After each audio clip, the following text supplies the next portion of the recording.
Welcome back to another episode of the HallOfSportz podcast. And today I'm joined by Tom Overend. Again, we're back for another episode of the Scouting Special. Now, last week we focused in on the transfer of Martin Odegaard to Arsenal. So we're going across London today as there was a big news last week in terms of Frank Lampard getting sacked and Thomas Tuchel coming in. So what better way to see, well, how will that change the fortunes of Chelsea? So how are you doing today, Tom?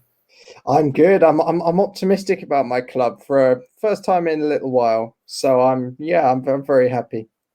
Yeah, you do a lot in relation to kind of some of the content out there for Chelsea. Where can people find you and find out some of the good work that you do? So I'm on Twitter at Tovers98, as I think you can see on screen. I'm also part of the Chelsea Social, so feel free to give that a follow too. I just tend to spout what I think, and I say what I think. And if people agree, they agree. And if not, I'll debate. That's what I'm here for. Yeah, I think that's kind of what it's become. Now, we were talking just before we went on air and how some of the kind of inward fighting amongst their own fan bases is actually almost worse than when you see some rival fans kind of attacking each other now online. Before we kind of start, how do you feel about when you see that? Because I don't know about, for me, when growing up, when you talk to other United fans, you wouldn't really be kind of at each other's throats. But now you go on to whether it's Arsenal, Liverpool, United, Chelsea, and you go on Twitter, you go on any social media platform, and the fans are fighting with each other. Yeah, I mean, it's crazy, mate, to be honest with you. I hate it because, like you, growing up, you meet a Chelsea fan in the playground or wherever, your mates immediately because you support the same club with the best club in the world or whatever. And now I'll tweet out a predicted Chelsea lineup and I'll get told I know nothing about football by fellow Chelsea fans, and I'm a moron, and that what I would do would get our club relegated to League Two. So, yeah, man, I hate it. And I'm at a point where, there are fans of other clubs I know and can debate in a more respectful way than certain fans of my own club. And that kind of is really, really weird. And it wasn't. Yeah, it's crazy. It's that's kind of happened amongst a lot of fan bases. I notice it in particular the United fan base that it's basically it's just so toxic when you talk to other United fans online because they just have these completely contrasting views, and as we know on Twitter, nobody's wrong, so you just see it boil over. But yeah, before we kind of start, just make sure everybody that's listening kind of to subscribe to the podcast. You can see the different platforms we're on, so Instagram, Twitter, YouTube, Spotify, and to be honest, most of your kind of areas where you can get your podcast. So what we're going to start with is actually the start of last week where we saw that Frank Lampard got sacked. Now, when we look at some of the stats, and I'll put them up on screen now, we want to kind of delve deep to see, was it deserved?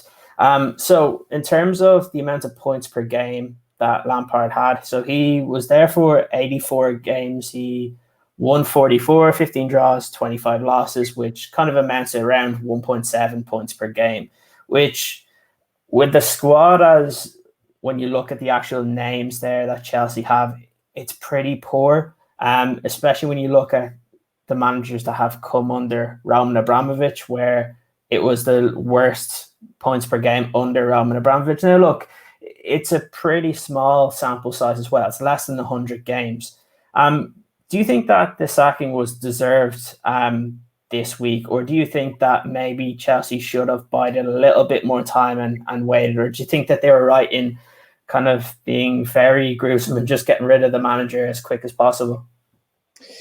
It hurts me to say it because it's a player that I've grown up watching, idolizing, was a constant in my life through, thick and thin growing up, but I think it was justified. Yeah, I think with the investment that we made, it's pretty unforgivable for our points per game to be worse than last season's, and for our style of play to be less well defined, our tactics, our squad harmony to be worse than last season's, and a general very, very toxic feeling in the club. And you can argue, did they support Lampard in the right way after that first season? That's something that I think possibly is debatable.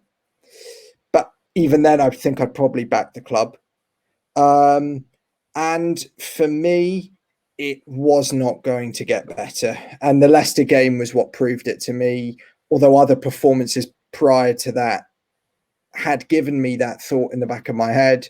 The Leicester game confirmed it. I was slightly surprised that they gave him the Luton game effectively in caretaker charge, which I don't like that.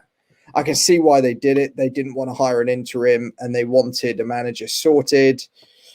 I didn't like that, but ultimately I think it was at a point where his position was pretty untenable by the end of it. Yeah, it's a difficult one because we were talking about it on the Elite Football Show last week in terms of kind of the decision-making process there. And I went back to when Lampard got hired. So you saw a lot of Chelsea fans and even the board turn against Maurizio Sarri. And what do you think when you look at some of the previous managers that have come through the club? You look at Sarri, you look at Conte. Look, we've seen the record of Mourinho as well, but we're going to focus mainly on the last kind of two. So, yeah. Yeah. Do you think that it was right that Chelsea went off and they did get rid of Sarri? Because you look at it now and you even look at the points per game, you look at the way they were playing. Yes, he became a little bit predictable on substitutions. I know that was one of the key things that I think every Chelsea fan was kind of moaning that every 65th minute Ross Barkley would be brought on. But do you think it was the right time for Lampard to be the one to be brought in, knowing full well who he was actually replacing? So for me, right, Conte deserved to go, and if anything, should have gone earlier than he went. Yeah. Sorry for me. I think people forget that he actually walked out. It was. I don't know whether the club paid him compensation or not, but he wanted to go to Juventus, and the club basically phrased it as a way that he wanted to go back to see his family in Italy. Maybe he hadn't settled in the UK very well. For me, no, I wouldn't. I would have given Sarri another go. And why? The reason I think I say that is we have the Chelsea good patch, as I call it. When a manager starts, we play really well. It's all great. And then you have what I call with Chelsea the death roll. And it's what Lampard was in, and he wasn't getting out. He didn't have the experience or the tools to get out. Mourinho went in 2015-16. He didn't get out. Conte kind of was in it for almost half a season. He wasn't going to get out. He went after winning the most dire FA Cup final I ever remember watching. Sarri was in it. He'd lost 4-0 to Bournemouth and 6-0 to City in the space of a week. We had a Carabao Cup final where really we were thinking we were going to get trounced.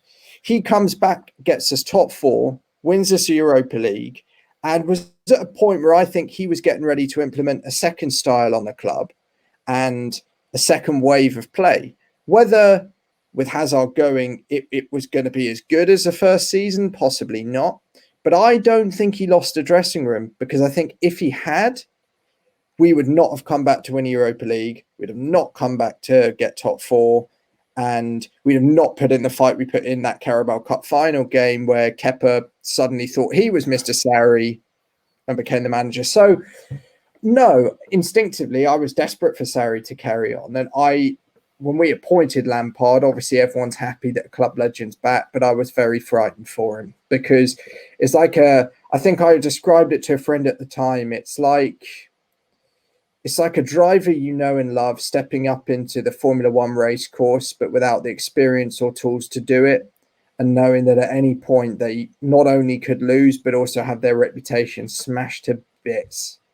Yeah, it's a really interesting one, because I look at it as an outsider and I see one of the issues it looks like is the culture around Chelsea, because people used to say that it was under Mourinho that the first time around, not even the first, maybe the second time around, that some of the players kind of hung him out to dry. They said the same thing for some of the other managers, but then you look at it and the team or the individuals are different, but we're seeing the same results. So that makes me think that, is there actually a problem within the club in terms of its culture? Because you would normally think for a football team that the manager sets the culture, but when it doesn't work for different styles of managers, because we look at Frank Lampard, He's completely different to Sarri, who's completely different to Conte, but yet it hasn't worked. So if you're an outsider just analyzing an organization, let's say it's not a football fan, but it's maybe a general manager from a different sport, and they're trying to look to see, well, what's going right and what's going wrong. Do you think that there's actually a cultural problem within the club that needs to be changed? I think, well, first, I think it's a very interesting question. Second, I would say, and I've made this point the last sort of 3-4 years now, possibly, before, actually probably predates when I came onto Twitter. And for me, I think it's not necessarily the players having necessarily too much power. I think it's a belief problem, and it's a problem up here with the players, because it seems to me that, and it happened the Sarri season, it happened the Lampard season 1, and it happened Lampard season 2. You start the season well, and there's a sort of 10-15 game unbeaten run, and we're looking great. Then we'll lose a couple, and the heads completely drop, and we have a really, really poor run in the Christmas, New Year, winter period, let's say. And it's always a battle to get top 4 at the end of it. It's always, by November, December, we're at the top. We're in and around it. By January, we're in 5th or 6th, and we're fighting to get top 4. So, in as far as that's concerned, I think that's a very good point, and that's something that I would definitely say is a problem with the attitude of these players. I would then go on to say that I think I asked for explanations on Twitter, and lots of people I respect to get in touch. One of them said they think that when it's clear we're not going to win the league, the heads just drop and the players just go. They stop believing in themselves and they think they're not very good.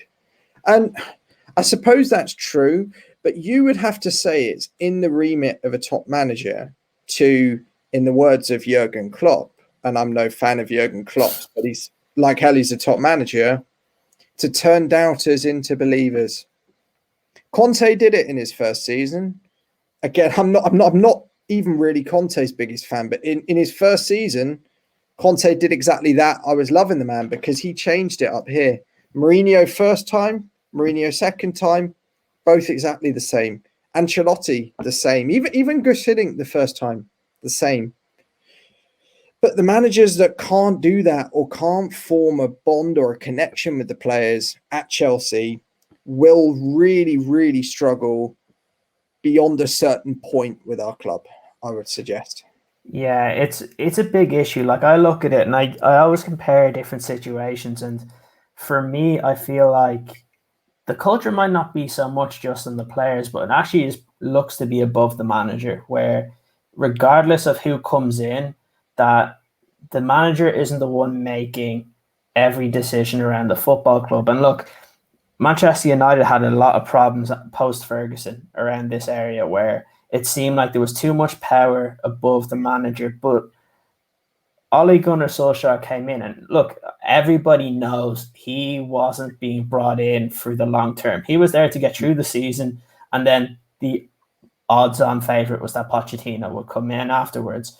But then you see some of the positive things that he did. He was able to kind of revamp that culture, and he became a central cog into everything that happened around the club.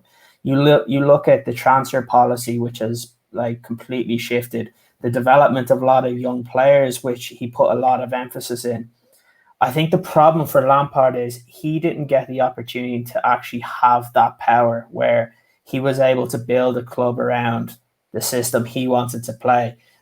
There was a great article in The Athletic just as the sacking happened. And it really, and for anybody who hasn't read it, I really say that it's a really good one. It's long, but it's very in-depth and thorough to know what happens at Chelsea. Agreed. And look, to summarize it just for some people that may have not seen it, is basically Roman Abramovich and Martina are the ones that kind of make the decisions in the transfer policy. And the one player that Lampard really, really wanted was Declan Rice, and they didn't believe in that signing and thus didn't do it. Which goes to the point of that after spending, what was it, around 250 million, and then getting sacked, 4 or 5 months later, how is that a recipe for success for you looking at it as a Chelsea fan? Because if this continues, and let's say Thomas Tuchel's in for 18 months, if it gets to the summer and the board are the ones signing the players and it's not really to fit what he wants, are Chelsea just going around in the same circle again?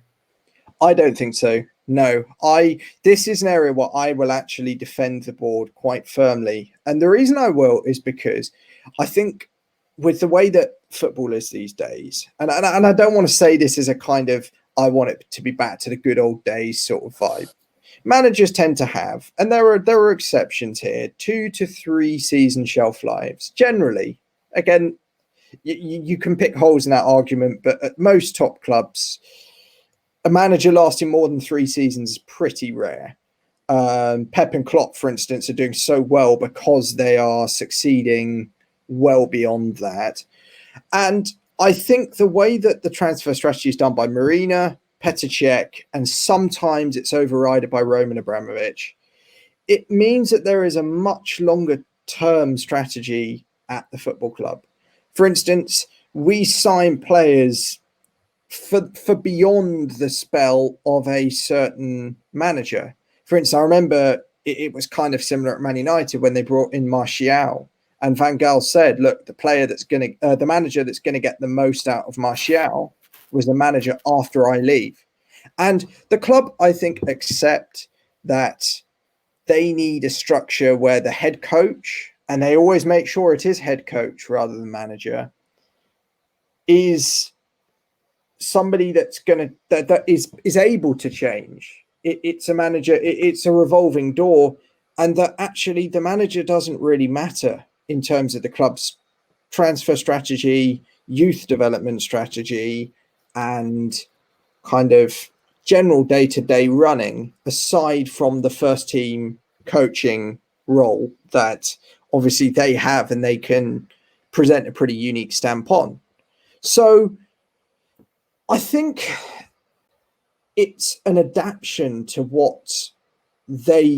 a culture that I think to an extent they've wanted to create, and I think they now have created.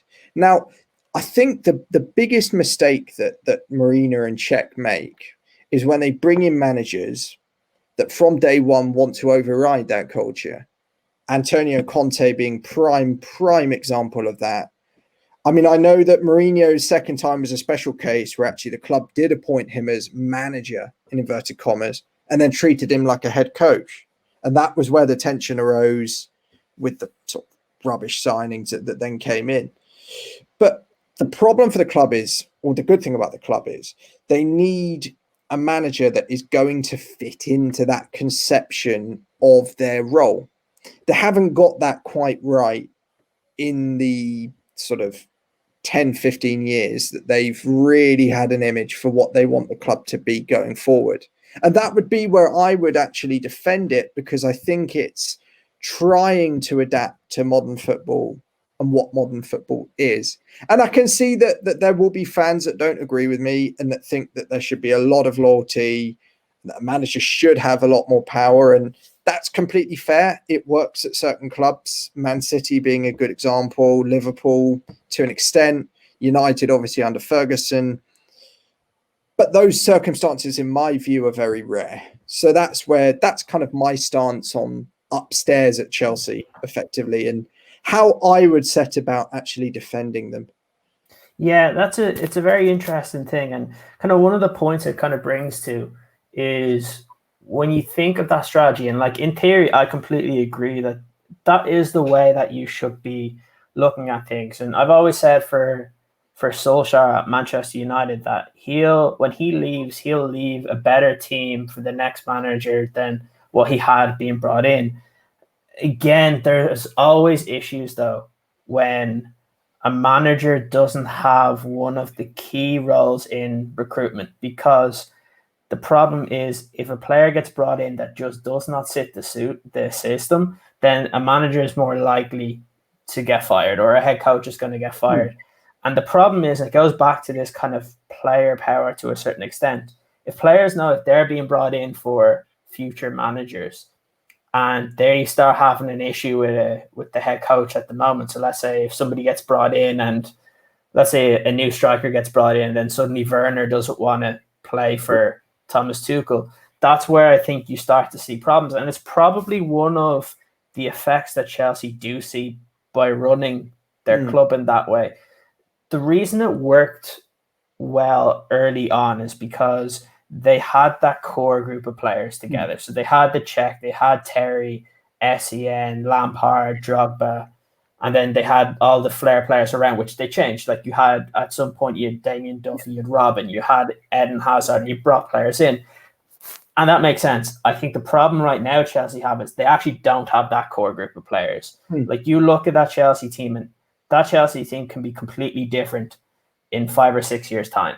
Yeah. And that's one, I think that's one of the key issues. And yes, it's true that it's really important that they have a long-term plan in place, especially for youth development. I'm a big advocate for that at Manchester United, and Solskjaer and both Louis van Gaal were two big advocates of making sure that there's long-term success. The biggest issue is it when you have a manager that doesn't adhere to that plan. So, for example, Mourinho, when he came to United, didn't want that. And when we went on pre-season tour, he didn't want to have to play the young players, and actually complained that he had to bring them with them because he was basically complaining that he wasn't getting the transfers he wanted. And that actually made a lot of the kind of players coming up. So you look at the likes of Mason Greenwood, and there was many others, that their parents actually were thinking of taking them out of the Manchester United academy and going elsewhere. And that's the biggest issue. I think for a team to really work, you need both a short-term vision, but also a long-term vision. And you actually do need those higher up at the club working together with the manager. And like you said, ideally, Chelsea would bring in a manager that fits kind of the ideals that Marina and that Roman Abramovich have. I think in modern football, that's really, really hard to find because there's not many of those. I think the only one in world football that actually does that with their club is probably Diego Simeone at Atletico Madrid. The majority of others, it's very hard to find. You can look at Ole Gunnar Solskjaer at the moment, and him and Ed Woodward and the people above do have a really good relationship, and they're involved with pretty much every decision-making thing that happens at the club. Same with Pep and Klopp. But for a longer period of time, I think Simeone is the best example. It's hard to find that. And I think that's where Chelsea do need that middle ground between having that short-term success with Thomas Tuchel, for example, over 18 months, but also providing him with the tools to be successful, but also being able to improve over the long term. And I think it's pretty difficult. What do you think about that? So for me, I thought you raised a load of interesting points. I kind of want to address a few of them. And I think it's a really good example of a coach, actually, for me, that has been shafted by the club a few occasions. For instance, the best example at the moment is Donny van der Beek. Looks to me like Solskjaer didn't really want anything to do with Van der Beek. And it was a signing that was brought in basically because it was a player that was going at a good price. And it's kind of an attempt to play the market, I suppose. And I think the fact that Solskjaer's not run to the press, he's not spoken up about it, that's what I think Chelsea want a manager that will act in that way, but possibly has slightly more tactical nous than Ole Gunnar Solskjaer. Although me personally, I actually think Ole is quite a good tactician. I think definitely underrated amongst a lot of fans, even United fans, but a lot of non-United fans. So I don't think it's impossible. I think a link with the club is certainly something that's quite important and can be a key fit.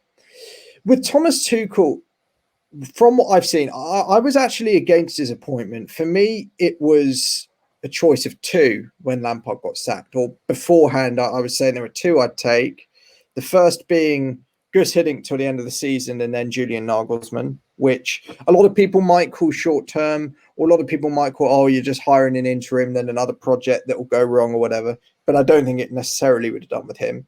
Or Ralph Hasenhüttl, which a day after Man United had beaten Southampton 9-0, probably doesn't sound like the smartest shout, but I actually think he'd have got it. His style fitted the club, and they were all players that I think he could have done a lot with. Thomas Tuchel, I think there's a lot of conceptions that he falls out with people, he burns bridges, and I'm not sure, unlike Antonio Conte, for one extreme example, it's necessarily justified. With Borussia Dortmund, for instance, he fell out with the board a little bit over transfers, although that wasn't the main point. It was mainly that tie against Monaco in the Champions League where the team bus was bombed, and Tuchel didn't want the players to play 24 hours later. He thought they were too mentally kind of, I don't want to say scarred, but weren't in a mental place to play. So that was something where basically he fell out with the club, and it was a collision course that was just going to go like that. At PSG, I think that's a club that, if anything, is even harder to run and manage than Chelsea. And I would suggest that actually at PSG, it wasn't perfect. I lived in Paris for 6 months when he was in charge. And there were two big moments of failure for Tuchel. The first being, and it was night I enjoyed as an Englishman, when Marcus Rashford's penalty sunk PSG in their own backyard. And the second was when they lost to Stade Rennes in the French Cup final, Mbappe being sent off in extra time, and a game that really, really they should have won. Almost by default, they lose to a club that was in the bottom half of the table. And I will never forget, for instance, Rennes fans in Paris, literally didn't expect it at all. And those were two big moments that the failure, but people forget the successes of Thomas Tuchel, that, he dominates Liverpool over 2 games. He obviously gets them to the Champions League final further than any of the other big names that have coached PSG have got. I understand it was 1-leg ties. It wasn't a proper Champions League season. Some might argue. I think I probably would. And he had an extremely good rapport with his players. And the problem with Chelsea often is the managers fall out with the players. We haven't had a manager that's really united our squad for a long, long time. And even, for instance, Conte, he did it a bit in his first season, then he falls out with Diego Costa. I would suggest possibly that Carlo Ancelotti was the last manager that was able to do that. So that's a grounds for optimism on my part with Thomas Tuchel. The second being that it's come out in the last few days that there are 2 conditions for Tuchel's deal to go beyond 18 months. 18 months for me, by the way, I think was a good decision. With a coach like him, you never know what you're going to get. If we get top 4 this season, his deal gets extended. I don't know if that's by 1 year or by more. I think the club will decide on that later. And if he gets us top 4 next season, we'll definitely extend as well. And I think, given what we know our club's like and that nothing lasts, well, as yet we know that nothing lasts, it's quite a good thing to set the manager a clear target. If this happens, we will back you. And for me, I don't see why he can't get top 4 this season. I don't see why he can't get a lot more out of these players than Frank Lampard. And I think he has the ability to actually unite this squad, which, contrary to what many people might have thought, Frank Lampard was never truly able to do. So that's where I sort of stand with all of that. I understand it was a bit of a monologue, but I just No, you're fine. It's really interesting to get that perspective, because, again, as an outsider, when I saw that Lampard was gone, I think most people assumed that Thomas Tuchel would come in just because he had just been let go from PSG. The 2 points that I mentioned there, I think you're completely right with Ralph Hasenhüttl. I know people are going to freak out over the 9-0 kind of win for United, but look, there were other circumstances. The fact that they lost a lot of players before the game. United were very, very good yesterday, and a kid gets a red card after 72 seconds. Look, it was deserved, but that happens, and it's once you concede that first goal after going down to 10 men, you almost have no chance of winning the game. You see the kind of winning percentage of those teams that go down a goal after receiving a red card completely diminish. So it makes sense, but he's a fantastic manager. Agreed. And I think he would have been a perfect solution. I think you look at what Pochettino did from Southampton moving to Spurs, I actually think that Hasenhüttl is just as good, if not better, than what Pochettino was at Southampton, which is tricky because they play two different styles. But the only thing is Hasenhüttl's style, it's once you get it and your team, and especially if they've good players, if they can get that system, it's really hard to beat Southampton. That's why there's a couple of Southampton fans that we've got on before, and they always say if a team underestimates Southampton, they usually lose. If they take it serious, then you can beat Southampton because the difference in quality. It's Southampton. Exactly. The only thing that I would disagree that you mentioned was the idea of Julian Nagelsmann, because I personally don't see him going to the Premier League unless it's for maybe Liverpool or Manchester City, because what people don't realize is that there's a lot of new managerial options that's going to be out there, because there's lots of rumors in Spain that, look, Zidane is probably going to keep the Madrid job for a year, mainly because of financial difficulties. They wanted to get rid of him last year. Diego Simeone, personally, I think if Atletico win the title this year, I think that's his last hurrah as well. And then you look at Barcelona, and that's not a long-term one either. No. There's so many options. And if I was Chelsea, and it's the reason why I think Tuchel's a decent option, is that you don't actually want to put all your eggs in the Nagelsmann basket, because he could very well just not want to go. If he could choose that he might want to go to Bayern Munich in a couple of years. So it's very difficult in that sense. But yeah, I think Tuchel's an interesting one. You're completely right that he does burn bridges, but he burns bridges with ownership. He doesn't burn bridges with his players. He's actually one manager that unites the players, which is really good. His career is really interesting when you actually look at it. So he came up through Stuttgart after he got injured initially.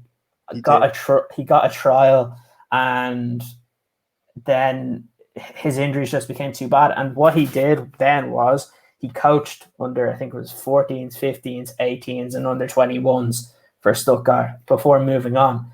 But his actual coaching tree has actually gone in the same way as you've seen Jurgen Klopp, to a certain extent, that he likes forward pressing football, that he wants his team pressing high, pressing aggressive. And the one thing that the Chelsea fans will see and Chelsea players will need is they'll have to be really, really good in terms of their work ethic, because if you don't have it, you get dropped. It's the reason why at PSG he needed to have he had to bring in players like Idrissa Gueye, and he needed to bring in players like Ander Herrera, because he wasn't getting enough work in the middle of the field. He wanted those two to be basically beside Marco Verratti, who was that kind of creative midfielder. And that's what he's going to try and do at Chelsea. The one thing I find is actually really interesting is, and I know people will say, oh, well, he plays this formation, he plays this, but one of the interesting one was I believe it was at Dortmund, or no, it was at PSG, I think it was. He used 10 different formations in Ligue 1. So, there's plenty of ways that he does it. Some of the training methods that he uses, I just kind of had it written down here, in the fact that he likes to play on different pitch sizes to adjust to what will happen in a game. So he's very meticulous, but he likes attacking play, but he is a very structured manager as well. So it's going to be one of those. It's actually very interesting to see how it works out at Chelsea, because you can see, if I was a Chelsea fan, I wouldn't look at PSG, because that's a different way of doing it, because he changed his way of doing things because he had to fit in Neymar. That was the issue. Mbappe fit into a system perfectly, but Neymar didn't. And to a certain extent, you look at what he did at Dortmund and Mainz, and those are the teams you want to look at and how he put his philosophy in. For the most part, you saw kind of while they're attacking, 4-2-3-1 or 4-1-2-1-2, which can work. I think the one issue he may have is trying to fit all those Chelsea players in that they just signed in the summer to get in, because you look at it, and from an outsider, I think it'd be crazy for Callum Hudson-Odoi not to be starting. He's been one of the best attacking players. I think the issue is going to be, and again, you can say if you disagree on this, but trying to fit Ziyech and Kai Havertz into one team is very, very difficult. I have the same thoughts when I talk about the United midfield with Bruno Pogba and Van de Beek. I think they only can play in one team when you're basically chasing a game and all you're doing is attacking and the other team is defending. I think that's the only time it kind of works. But Tuchel does like his players. He doesn't treat them as robots, that this is your position, this is what you need to do. He actually likes them to kind of express themselves while also having that really like aggressive press and really high work rate. How do you think that's going to suit the current Chelsea squad? And is there much updates that needs to happen in order to adjust to that way of playing? No, I actually think on this, he is the perfect manager for Chelsea. And the reason I say that is we, particularly in a COVID season, I'd add, we are in desperate need of rotating our squad.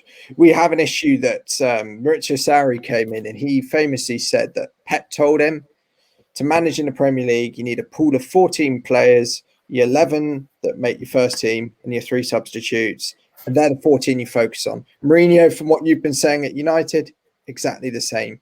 But the way we are to prevent our team collapsing, I think to have a manager that has a set identity and how he wants to play football. And that's something that, in my view, Lampard didn't have. And why I insisted always that Lampard kept a shape and stuck with it to build a style. We have a coach that has a way he wants to play, but he has many blueprints to get there. And that means that one week we can have Ziyech playing on the wing. The next week we can bring in Havertz to play as a number 10 or even as a second striker to Werner or even to Tammy. And we can do that. We can rotate, but the style of football doesn't really change. And for me, with a large squad, and that's something that was a problem for Lampard, might be a problem for Tuchel, but I don't think it will be to the same degree. It means that every player will get a clean slate, will get a chance, and will get an opportunity to kind of pay into the style that Tuchel wants to play and earn his trust, but without having to play week in, week out. Like Mason Mount, I would make this point under Lampard. Every season, the performances of Mason Mount would go down by up to, I would say, 50% because Lampard would stubbornly play him every single week, week in, week out. Sarri, it was similar to an extent with Jorginho. I love Jorginho. There are lots of Chelsea fans that don't. But again, he possibly overused him so that either his performances go down or he gets figured out. So we now have a manager that's able to have these key clutch players, but won't overuse them and will have multiple ways of getting to the same destination, which, as you say, is very high pressing football and a style that will get the most out of various youngsters that have come through Chelsea, but also various players that have been brought in this summer. You know, your Werners, your Havertz. Ziyech, I'd argue, probably is not a beneficiary from Tuchel coming in. Chilwell, to an extent, they're the only two I look at and say they really will not benefit from Tuchel coming in. Every single one I think will. That's where I stand on that. Yeah, I think that's very fair. I think you're probably going to see one of Ziyech or Havertz not quite get to where fans' expectations are because, again, it's not so much that they're the exact same style of player, but they like to operate in the same areas. And that's one of the biggest issues. And that's what Tuchel doesn't want. When you see his attacking philosophy, he likes to be able to spread the teams out so it's easier to play through. And that's why you'll see, I think, probably the biggest beneficiary of Tuchel coming in is probably Reece James because he likes his fullbacks attacking and he likes them pressing and he likes them being aggressive. And you have that in Reece James. And I think that's really good.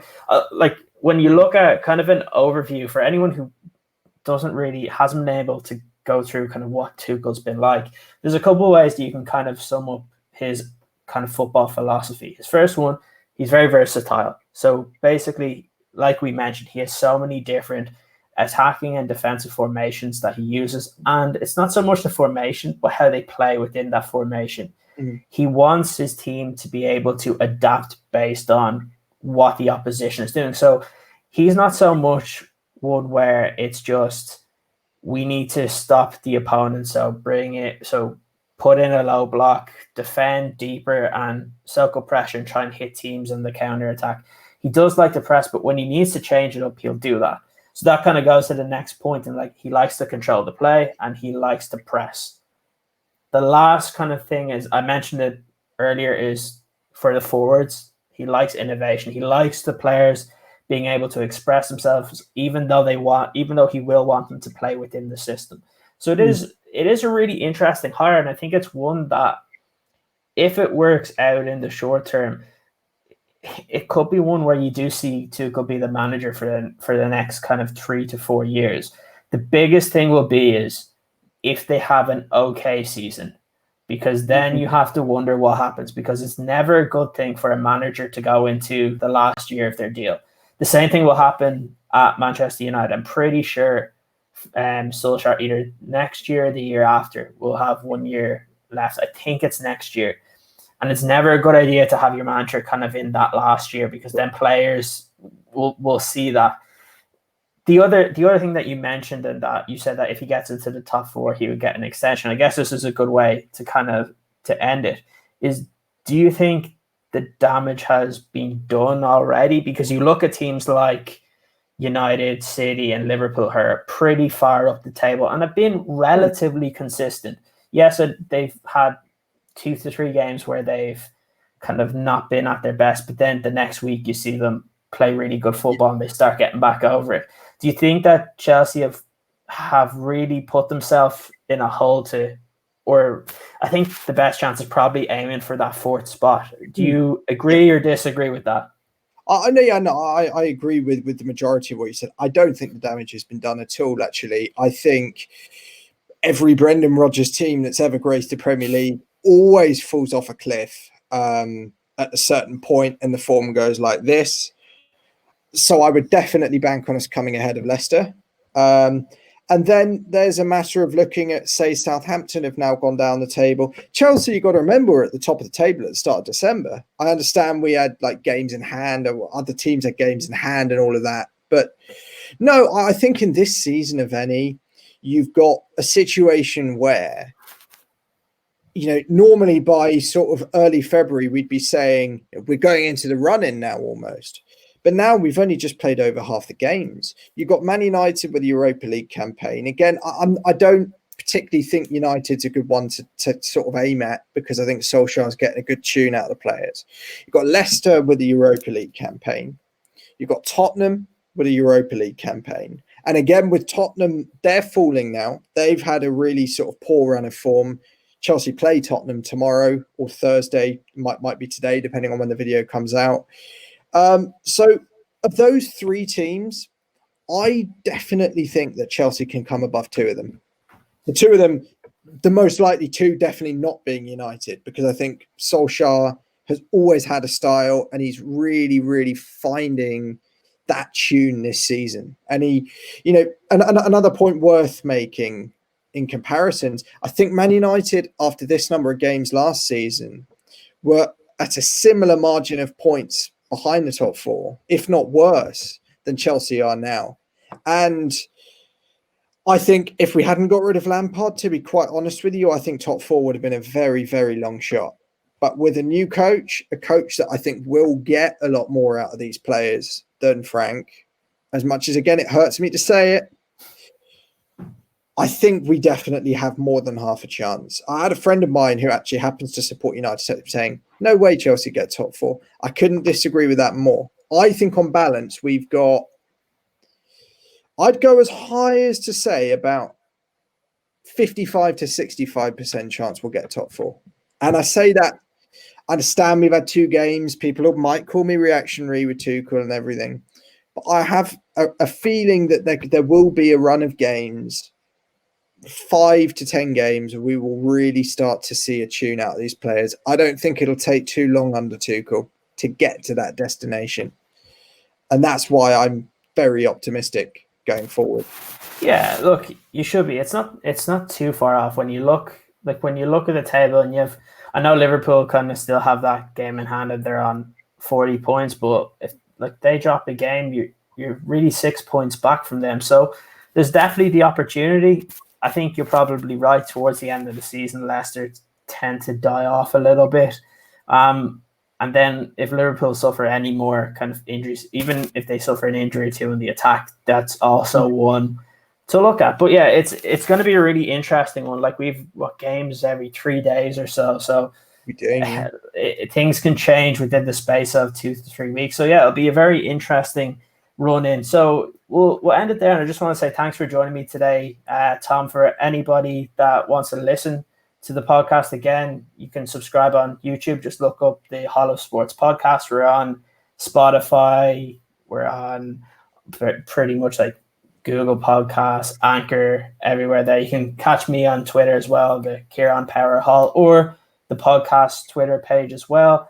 Again, you can check out Tom. He mentioned a lot of the platforms he's on at the start of the video. Do you want to remind our listeners of where you do all your work, Tom? So I'm at Tovers98 on Twitter, which is kind of my main social media at the moment, although hopefully will be an exciting announcement soon. I'm also on the Chelsea social, mainly, I was on the video side of that more, although again, that's changing very quickly. So check out the Chelsea social, check out my own personal. I said that'd be the first place to go if you want more of my views. A lot of it possibly incoherent rabble, but hopefully there'll be some good stuff in there, let's say. Yeah, absolutely. Thanks for today, Tom. Anytime.